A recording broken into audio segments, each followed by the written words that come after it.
सभी लोगों को नमस्कार। आज मैं सम्राट अशोक ने 84,000 जो शिलालेखों का निर्माण कराया था, इस विषय पर मैं आप लोगों को बताना चाहता हूँ। और सम्राट अशोक वास्तव में कोई एक साधारण व्यक्ति नहीं थे, कोई साधारण राजा नहीं थे, बहुत ही असाधारण व्यक्ति थे। और यहीं के मूल निवासी राजा थे।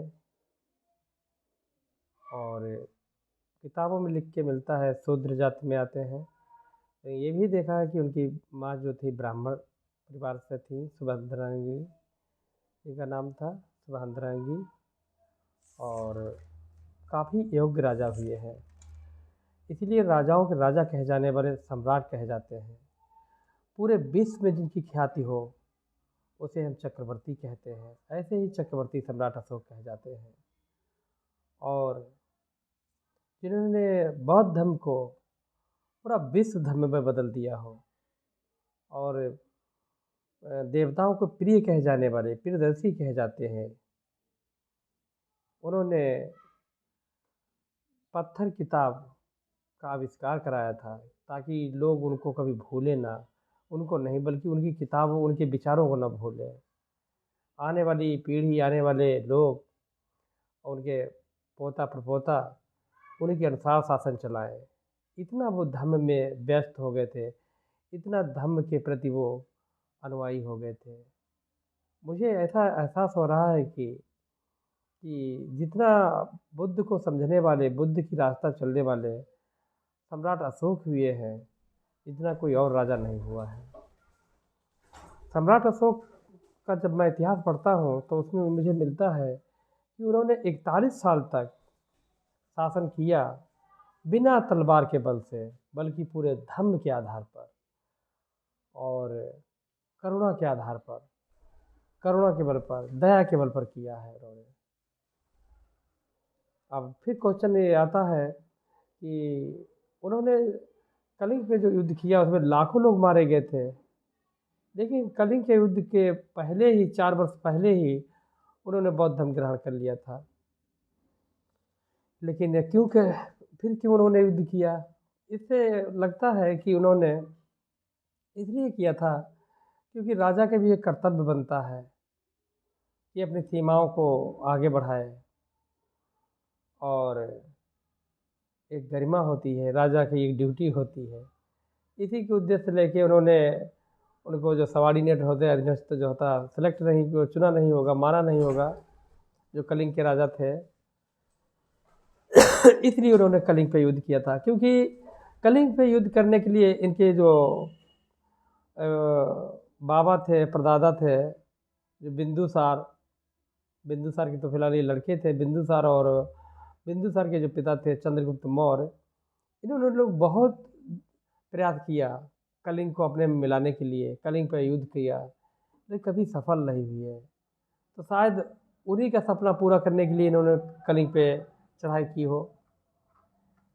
लेकिन कलिंग के युद्ध के बाद सम्राट अशोक पूरी तरीके से बदल गए थे, और क्योंकि उसमें लाखों ऐसे लोग मारे गए थे जिनका कोई कसूर ही नहीं था। परिवार बर्बाद हो गए थे, चारों तरफ खून खून दिखाई देता था, लाशें लाश दिखाई देती थी। इतना कोहराम मच गया होगा, बच्चे बिलखा रहे थे, औरतें चिल्ला रही थीं, लोग परेशान हो रहे थे, तड़प रहे थे, लाशें पड़ी हुई थीं। कितना अजीब सा दृश्य होगा। उसी दृश्य से सम्राट अशोक प्रभावित हो गए और अपना पूरा जीवन बदल लिया। बताते हैं कि एक छोटा बच्चा था निग्रोध नाम का, जो इनका भतीजा ही था। उसको देख करके, उसके विचार सुन करके ये बदलते हैं और उससे पूछते हैं, बच्चा तो इतना खुश क्यों है, और खुश रहने का कारण क्या है, तुम्हारा गुरु कौन है? तो वो बताता है कि मेरा गुरु मेरे तथागत बुद्ध है, और मेरे पास कुछ है ही नहीं जो मैं जिसके लिए परेशान हूँ। परेशान आप हो, क्योंकि आपको राजपाट देखना है, परेशान आप हो, आपने लाखों लोगों को मारा है, मैं किसी की हत्या नहीं की है, तो मैं क्यों परेशान हूँ। तो ऐसी बातें सुन कर के सम्राट अशोक काफ़ी प्रभावित हो जाते हैं और कहते हैं निगरोध से कि मैं आपके गुरु से मिलना चाहता हूँ। ठीक है। और फिर सम्राट अशोक काफ़ी बौद्धिस्ट लोगों को, बौद्ध भिक्षुओं को अपने घर बुलाते हैं, खाना खिलाते हैं और बौद्ध धर्म फिर से ग्रहण करते हैं। पूछते हैं कि बौद्ध के कितने वचन होंगे, तो एक बौद्ध भिक्षु बताते हैं 84,000 से कुछ ज़्यादा है। तभी ये निर्णय लेते हैं कि 84,000 शिलालेखों का आविष्कार कराने का, उनका निर्माण कराने का। वो शिलालेख आपको काफ़ी जगहों पर दिखाई मिलेंगी, आज भी दिखाई देती हैं। जैसे फर्रुखाबाद के पास में आपको संकिसा में दिखाई मिलेगी आपको शिलालेख, श्रावस्ती में मिलेगी, लुम्बिनी पार्क में है, सारनाथ में है, संकिसा में है। ऐसे कई जगह पे आपको शिलालेख दिखाई, मेरठ की तरफ जाएंगे उधर भी कई जगह है, तो उनके शिलालेख हैं। शिलालेख पे जो उन्होंने अब विचार लिखाए हैं वो पूर्ण रूप से तथागत बुद्ध के विचार हैं और उनसे ये काफ़ी प्रभावित हुए, उन्हीं के विचारों को इन्होंने आगे बढ़ाया है और शिलालेखों में लिखवाया है। तो पहले शिलालेख में क्या लिखवाते हैं कि मेरे शासन काल में और मेरे राज्य काल में कोई भी इंसान पशु वध नहीं करेगा, पशु की बलि नहीं देगा और किसी पशु की हिंसा नहीं करेगा। पहले शिलालेख में लिखाते हैं। दूसरे शिलालेख में लिखाते हैं कि सभी लोग धर्म का पालन करेंगे, मतलब चोरी नहीं करेंगे, बेईमानी नहीं करेंगे, पाप नहीं करेंगे, घृणा नहीं करेंगे, यही धर्म है, यही धम्म है। तो ऐसे इन्होंने विचार लिखवा दिए और लिखवाने का मतलब बताते हैं ये है ताकि आगे भी लोग इसका अनुसरण कर सकें, इसीलिए ये लिखवाते हैं। तीसरे शिलालेख में लिखवाते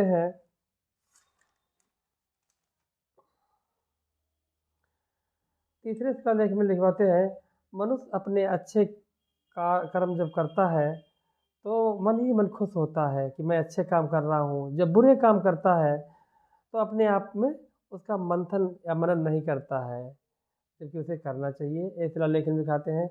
फोर्थ शिलालेख में लिखवाते हैं जो शीलवान नहीं होता है वो धर्म का पालन नहीं कर सकता है। शीलवान का मतलब है इंसान को सच होना चाहिए, सच पे अमल रहना चाहिए, झूठ नहीं बोलना चाहिए, बेविचारी नहीं होना चाहिए,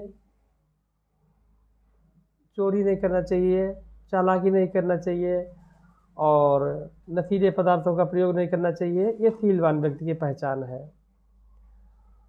और आगे बताते हैं पंचम स्तंभ के लेख में बताते हैं मैंने इन प्राणियों का वध करना मना कर दिया है, जो जल के प्राणी हो चाहे थल के प्राणी हो, जैसे मोर है, कबूतर है, कछुआ है, खरगोश है, बकरा है, बकरी है, भेड़ है, सांड है, इन सभी पक्षियों को मैंने वध कराना और उनका शिकार कराना पूर्ण रूप से बंद कर दिया है। 26 वर्ष के शासनकाल में उन्होंने 25 बार कारागार के कैदियों को उन्होंने मुक्त किया है। और ये सब वो इसलिए लिखवाते हैं ताकि लोग संपैथी की ओर, मर्सी की ओर, दया की ओर लोगों को रुझान आए और विश्वास आए। 7वें स्तंभ लेख में लिखवाते हैं कि उन्हें धर्म का उपदेश जिन लोगों के उसे सुनकर उसी के अनुसार आचरण करें, उन्नत करें होगी। सभी जगह सभी संप्रदाय के लोग एक साथ निवास करें। और बात करते हैं कि धर्म के प्रचार प्रसार रुकना नहीं चाहिए, आगे बढ़ता रहना चाहिए ताकि लोगों की उन्नति और प्रगति हो। यह लेख इसलिए लिखवाते हैं ताकि जब तक सूर्य और चंद्रमा रहेगा और उनके पुत्र और प्रपौत्र उसी के अनुसार उनके आचरण का, उनके विचारों का पालन करते रहेंगे, ऐसा उनका विश्वास है और जिससे वो पूरी यश और कीर्ति प्राप्त करेंगे, उनका शासन सत्ता सही रहेगा। इसीलिए वो शिलालेख का आविष्कार कराते हैं। 10वें शिलालेख में वो कहते हैं मैं देवताओं का प्रियदर्शी राजा, मैं मैं अपना यश और कीर्ति नहीं चाहता हूँ, बल्कि धर्म के प्रति यश और कीर्ति और धर्म की सेवा करने और धर्म के व्रत का पालन करने में उत्साहित हूँ। लोगों से वो आग्रह करते हैं, मेरी यश और कीर्ति मुझे ज़रूरत नहीं है, बल्कि करना है तो धर्म के पालन करें, धर्म के विचारों को आगे बढ़ाएं और उसमें उत्साहित रहें, उसको आगे बढ़ाएं। 11वें शिलालेख में लिखाते हैं, धर्म के समान कोई दान नहीं है और दास और सेवक के साथ उचित व्यवहार करना, माता पिता की सेवा करना, यानी कि धर्म के प्रति बहुत ही वो वफादार हैं और उनके प्रति बहुत ही डिवोटी हैं।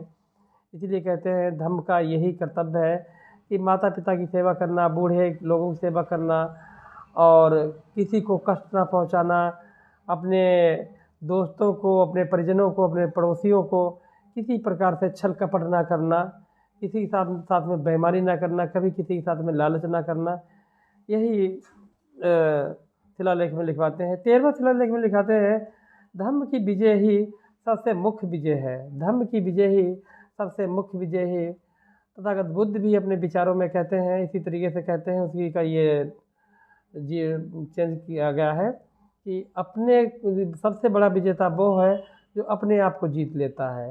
वास्तव में सही है, जो अपने मन को कंट्रोल कर लेता है, जो लालच से, लोभ से और बेविचार से, अन्य चीज़ों से मुक्त हो जाता है, तो वो सबसे बड़ा विजेता है।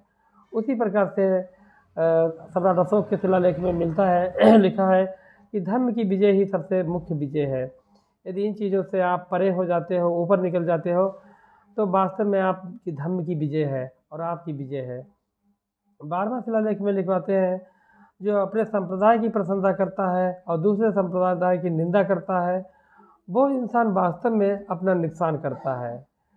और इसको विस्तार से अगर समझें और बात करें तो इंसान को दूसरों की निंदा नहीं करना चाहिए, क्योंकि हमारे धर्म में यही सिखाया जाता है तथागत बुद्ध के अनुसार कि किसी को निंदा करना, किसी को चोट पहुंचाना आप पाप करते हो। इसलिए परस्पर मिलजुल करके रहना चाहिए और भाईचारा बना के रखना चाहिए।